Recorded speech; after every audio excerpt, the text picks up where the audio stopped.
आज मैं ये चाहूंगा कि मुगलों की हिस्ट्री को इस तरह खत्म करने के बजाय कंडेम करें कि मुगलों ने जो किया था गलत किया था उन्होंने। लेकिन जिसने आके हमारी आइडेंटिटी को मिटाने की कोशिश की, हमारी कि हमने यहाँ पे मारा लोगों को, उनकी पूजा पद्धति के लिए, उनके बिलीफ के लिए मारा, उनकी हत्या की, तो उसके बाद आप ये चाहते हैं कि हमारी कम्युनिटी उनको अपना राजा मान ले। इन्होंने हमारी बच्चियां यहाँ से लेके जाते, काबुल में बाजार लगता था लड़कियों का। मैं क्या बताऊं, ये कहते, फिर ये मौलवी के लोग कहते हमारे ये हीरो है, हीरो है। लोकल फैब्रिक और पूजा पद्धति को तबाह करने की कोशिश की। हिंदुस्तान के जो 3 आस्था के सबसे बड़े केंद्र थे उसको तोड़ा इन्होंने। काशी विश्वनाथ को तोड़ा इन्होंने, मथुरा को तोड़ा इन्होंने, राम मंदिर को तोड़ा इन्होंने, तोड़ करके उस पे सिर्फ तोड़ा ही नहीं, वहां पे मस्जिद भी काट। दाढ़ियों वाले आके फिर कहते हैं ये हमारे हीरो है। मैं नहीं मानता इनको, ये हीरो नहीं थे, लूटर थे। हमारे यहाँ पे जो कुछ इतिहासकार आए उन्होंने कॉन्क्वेस्ट को कॉन्स्टिट्यूशनल बता दिया।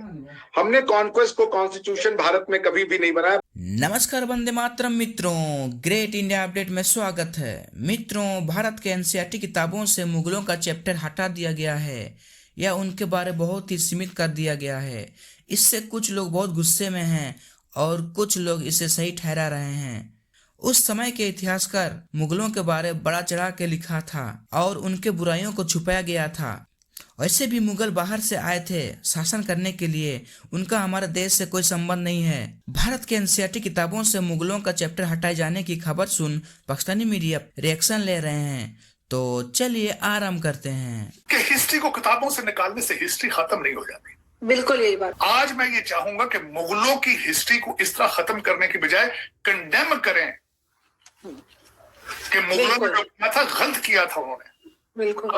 उससे एक और तकवीत है, आपकी आने वाली नस्लें ये भी सीखेंगी कि हमने दोबारा ऑपरेशन एक्सेप्ट नहीं करना। उससे सबक सीखे, हमने दोबारा किसी इन्वेडर को यहाँ पे इन्वेड करने की इजाजत नहीं देनी। गलतियों से सबक सीखे जाते हैं, मैं ये चाहूंगा। बाकी देखें फिर वहां जो लोग हैं, मेरे ख्याल में पढ़े लिखे लोग हैं, ऐसी बात नहीं है, भारत में जो कर रहे होंगे कुछ सोच समझ के कर रहे होंगे, लेकिन इसको वेस्टर्न मीडिया जो है वो अपनी मर्जी के मुताबिक इसको क्रिटिसाइज कर रहा है। मैंने जिस तरह बताया है कि अगर मुझसे पूछा जाए तो उनको बताना चाहिए कि उन्होंने यहाँ आए, उन्होंने क्या जुल्म किया, हमारे इसको लोकल ट्रेडिशंस कल्चर को किस तरह उन्होंने खराब किया। जो कुछ भी मुगलों ने किया, एक मुगल तो नहीं आए ना यहाँ पे, तो फिर इन्होंने हमारे पठान भाइयों ने जो पहाड़ों से उतरते थे, इन्होंने तो फिर एक कारोबार बना लिया ना। और एक जुल्म नहीं करते रहे, हजारों जुल्म किए। इन्होंने हमारी बच्चियां यहाँ से लेके जाते, काबुल में बाजार लगता था लड़कियों का। मैं क्या बताऊं, ये कहते, फिर ये मौलवी के लोग कहते हमारे ये हीरो है, हीरो है। इनमें जो आपके यहाँ पे रूलर रहे हैं, आरजू उनके हर एक के अंदर, हरम के अंदर 300 खवातीन होती थी। हर खान भाई जो पहाड़ियों से उतर के आया वो शराब का शौकीन था, वो शराब पीता था, वाइन पीते थे। और दाढ़ियों वाले आके फिर कहते हैं ये हमारे हीरो है। मैं नहीं मानता इनको, ये हीरो नहीं थे, लूटर थे, बैकवर्ड्स थे, ऑप्रेसर थे।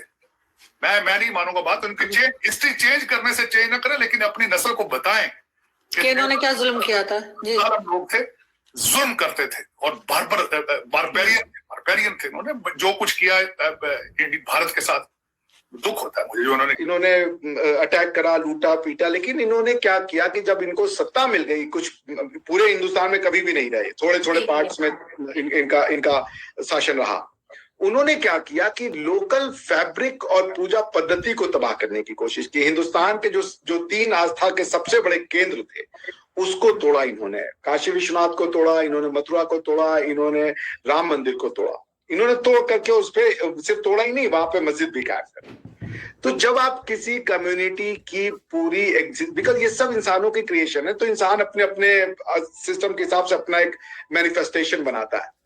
आपने जब ये करना शुरू किया तो फिर लोग खड़े हो गए, और मुश्किल से 150 साल के अंदर में हिंदू राजा थे, उनका नाम छत्रपति शिवाजी था। उन्होंने हिंदवी साम्राज्य के नाम पे मुगलों से लड़ाई लड़ा और उनको पूरी तरीके से खत्म कर दिया भारत से, ठीक है।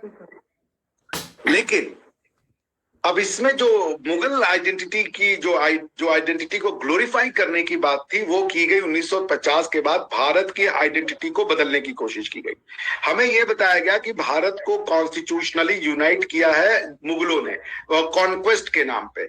भारत की पूरी यदि आप जो हमारे स्कॉलर्स ने लिखा, ऋषि मुनियों ने जो किताबें लिखी, कॉन्क्वेस्ट को कभी भी लेजिटिमेट सोर्स ऑफ पावर नहीं माना गया, लेजिटिमेट सोर्स ऑफ गवर्नेंस नहीं माना गया, कभी नहीं माना गया। अगर कॉन्क्वेस्ट से जीती गई टेरिटरी इलीगल आज है, तो कॉन्क्वेस्ट से जीती गई टेरिटरी इलीगल तब भी थी, क्योंकि हमने अपनी सोसाइटी का बांध बना दिया था कि यहां से यहां तक भारत का लैंड है।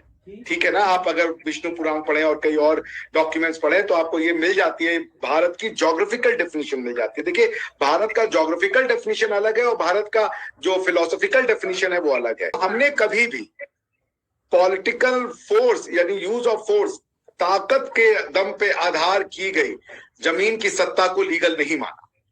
तो हमारे यहाँ पे जो कुछ इतिहासकार आए, उन्होंने कॉन्क्वेस्ट को कॉन्स्टिट्यूशनल बता दिया।